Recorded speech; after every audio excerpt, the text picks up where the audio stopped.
How's it going, everyone? This is Cloud Chief, and today I'm bringing you a Destiny video. In today's video, I am going into details explaining my method for soloing Crota using the Dragon's Breath. Now, I was asked to solo Crota without using a Gjallarhorn, and this is the method that I came up with. When I developed this method, I tried many different rocket launchers and even machine guns, all having various degrees of success depending on the class. The big thing for me was I wanted to find a method which would be universal across all classes. And surprisingly enough, and it surprised me, the Dragon's Breath performed the best to do that. The big thing is that it has 3 in the chamber, and the solar flare ends up causing a dot damage, which helps to push Crota's shield down and gives you that time in between so his shield isn't going back up. But it also does another method. Considering you're on a level area where you're fighting him, because of this method you have to fight him on the sides. The solar flare helps push him back away from you, but I'll talk about that more in a minute. This method does use a high degree of timing considering you are taking him on the sides.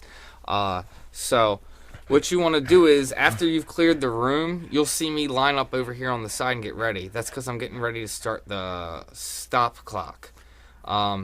Between when you leave the room and that pillar that's at the top of the stairs, because of lag, when you're halfway between there is when you want to start the timer. It actually starts when you leave the room, but because of lag, that's when you want to start it. Crota will move 1 minute on the dot.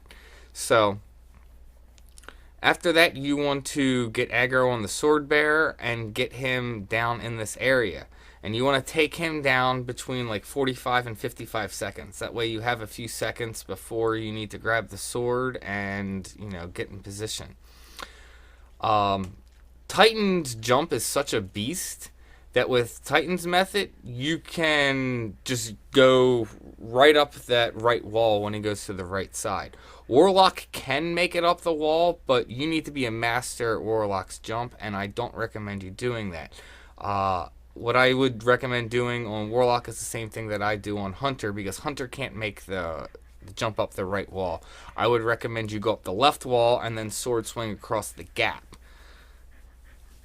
So you want to come over and then drop the sword so you're in position, and then shoot him 3 times. You kind of want to make sure you're aiming up a little bit where he's going to move. He will come around and then kind of move back to where that circle is. If he will charge you if you get too close, that's why you want to try and move back a few steps. Because of this method, I highly recommend that you only take, 1 sword attack at him per time. You can, and I've managed to get multiple hits in, like multiple sessions with the sword, meaning like hit him 3 times, back off, shoot him again, and hit him another 3 times with 1 sword.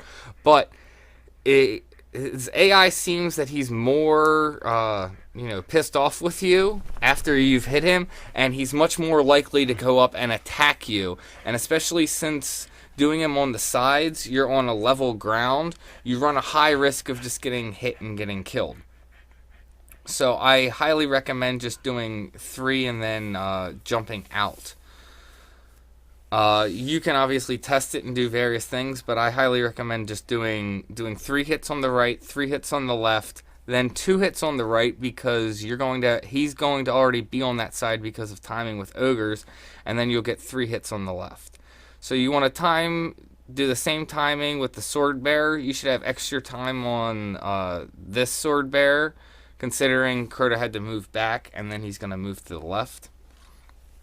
But as I was saying with Hunter and even Warlock, I recommend going up on the left side. And if you want to know what I mean, I have a video up that's Flawless Raider with no Gjallarhorn, and I did it with Hunter. And then I have How to Solo Crota with no Gjallarhorn video, and that's with my Hunter also. And that you'll see the method what I'm talking about, where I always go up on the left side and then I sword swing over to the right. The big thing though with this, and why you can't take Crota in the center with your rockets, is he pretty much goes down to his knee on the third rocket when you shoot him. So you don't have time like you do with the Gjallarhorn, or if you're using like fusion grenades, where he's going to go down to his knee, you know, in a few seconds, or you know when he is, because the grenade's going to explode, or when the Wolfpack rounds are taking a second to seek and hit him, and then you can run in there. Basically, as soon as that third rocket hits, he's going down to his knee, giving you less time to hit him, which is why I recommend doing the 3-3-2-3 method to take him down. Just because you don't have, you know, a lot of time to pick up the sword and run in there and get him, which is also why, another reason why you want to do it on the sides and not in the center, because you're not going to be able to jump up. Plus, doing it on the sides, you don't have to worry about boomer knights, since it does take longer to aim him up, and you don't have tracking with your rockets. So fighting him on the side works much better. I fight ogres the same way I fight ogres every other time is down here. The thing is, you do need to take them out somewhat fast, because Crota is going to move, because you're going to have to wait some time before the next sword bearer comes out, plus getting aggro and killing him. And you do need to be somewhat fast. If you take too long doing this, it's just going to, you're not going to have enough time, and you're going to end up wiping, and he's going to rage, unless you somehow get multiple sword attacks in on one side, which is possible, but like I said, it's hard to do, and you run a risk when doing it. So I recommend just trying to do the 3-3-2-3 method, because you'll see here Crota is, I think he already moved. Yeah, Crota is no longer in the center, so he is up on the right hand side now. So he's already up there. And you want to get up there before he gets up, because if you notice, as he's running around the side, I'm aiming him up and hitting him with the rockets. That way, the solar flare is pushing him back away from you. And doing this method here, there's a chance he could always step up, and I can't put the sword out as far as I want it to, because he would just hit me with the sword. So that's why when you come up here on this time, you only want to hit him twice. If you try and get 3 swings in, he will quite often get up and hit you even before you can get away. So that's why I recommend doing the 3. Now you have extra time to get the sword bearer for the last time, considering Crota's probably going to move back in like 15-20 seconds, and then you have a minute before he's going to move to the left side. Yeah, see, he's already moving back. The sword bearer should be spawning in 10 seconds. That leaves me with at least 30 seconds to try and burn him down and get in position, which is, you know, how this method works at its best. This method is definitely more difficult and a challenge than using the Gjallarhorn, but at the same time, it's also somewhat easier, considering the sword bearer, you kind of draw him in, so you're not dealing with all the other mobs, which makes it easier, and you're not dealing with boomer knights, which again makes it easier.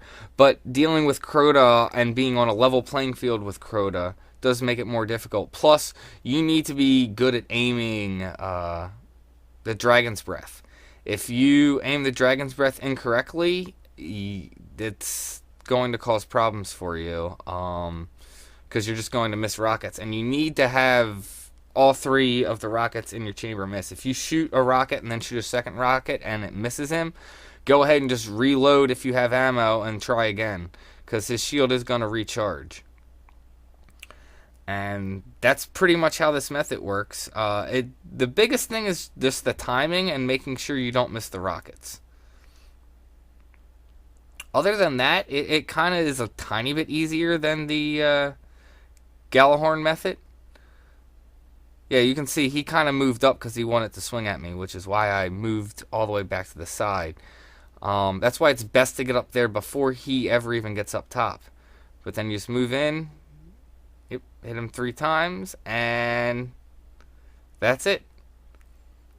I hope you enjoyed this video. I hope if you do this method, good luck and practice it, and you should be able to get it without too much difficulty. Luckily, the Dragon's Breath is much easier to obtain than the Gjallarhorn. And if you got some value out of this, make sure to hit the like button, and may you have success in all you do.